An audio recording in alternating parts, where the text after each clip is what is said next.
আসসালামু আলাইকুম গাইস, আপনারা সবাই কেমন আছেন? আশা করি ভালো আছেন। আলহামদুলিল্লাহ, আল্লাহর রহমতে এবং আপনাদের দোয়ায় আমি সুস্থ এবং ভালো আছি। তো আজকে প্রথমে চলে আসলাম পাম্পে তেল নেওয়ার জন্য। তো এসে দেখি পাম্প বন্ধ। তো রিকোয়েস্ট করে অবশেষে তেল নেওয়া হলো। তেল নেওয়া কমপ্লিট হওয়ার পর আমরা আবার যাত্রা করলাম বাড়ির উদ্দেশ্যে।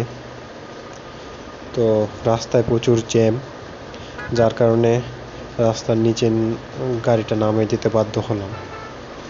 তো সামনে একটি কি বলবো, এটা আসলে কি গাড়ি আমি নিজেও জানি না, ঠেলে নিয়ে যাচ্ছে, যার জন্য আমি আসলে আসতে পারতেছিলাম না। তো হর্ন দেওয়ার পর সে সরে গেল এবং আমি চলে আসলাম।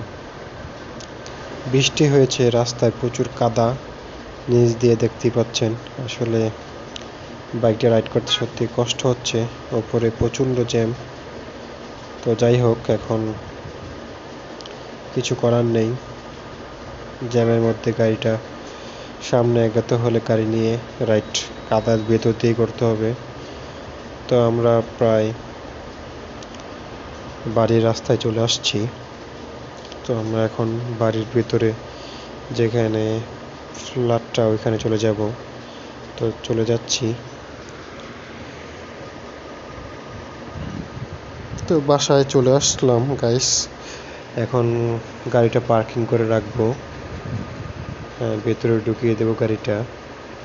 তো গাড়িটা ঢুকানো হয়ে গেলে আমি এখন স্টার্ট অফ করে বাসায় চলে যাব, যেহেতু লাঞ্চের সময়। এখন বাসায় গিয়ে ফ্রেশ হয়ে লাঞ্চ করব। তো তালাটা লাগিয়ে নিই, অবশ্য তালা লাগানোর প্রয়োজন নেই যেহেতু বাসা। তো এখন বাসায় চলে আসলাম। আজকের জন্য ব্লগ এখানেই সমাপ্ত। আল্লাহ হাফেজ।